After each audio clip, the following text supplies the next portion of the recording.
viral math problem na to. So this problem was posted on my Facebook account last June 4. So bakit nga ba viral math problem ito? Kasi hati ang mga sagot natin dito. So usually, ang ating kasagutan ay 1. Yung iba naman ay 64. So usually 1. Ano? But believe me or not, 1 is not a correct answer. Why? So in fact, alam nyo na kung paano ito i-solve.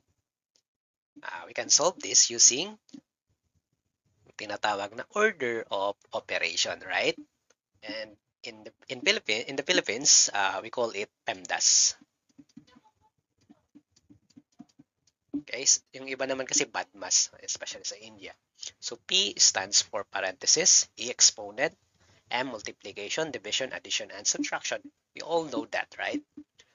But kapag in-apply na natin, minsan nagkakamali tayo. So halimbawa, dito sa problem, 72 divided by 9 times 4 plus 4. So using PEMDAS rule, ano ang unahin natin? So of course, may parenthesis ba? Meron. So uunahin natin yon. So 4 plus 4, that is 8, right? Now, ano nang kasunod? Sir, 9 times 8 ang kasunod kasi may parenthesis. Okay, that is an error. Take note, in mathematics, parenthesis is a grouping symbol, right? So here, we group 4 plus 4. And here, sa 8, wala na tayong ginroup dyan. Ano? So, this is multiplication. 72 divided by 9 times 8. Okay? So, using PEMDAS rule, sa step na to, nagkakamali pa tayo. Sir, ang mauna dyan ay multiplication.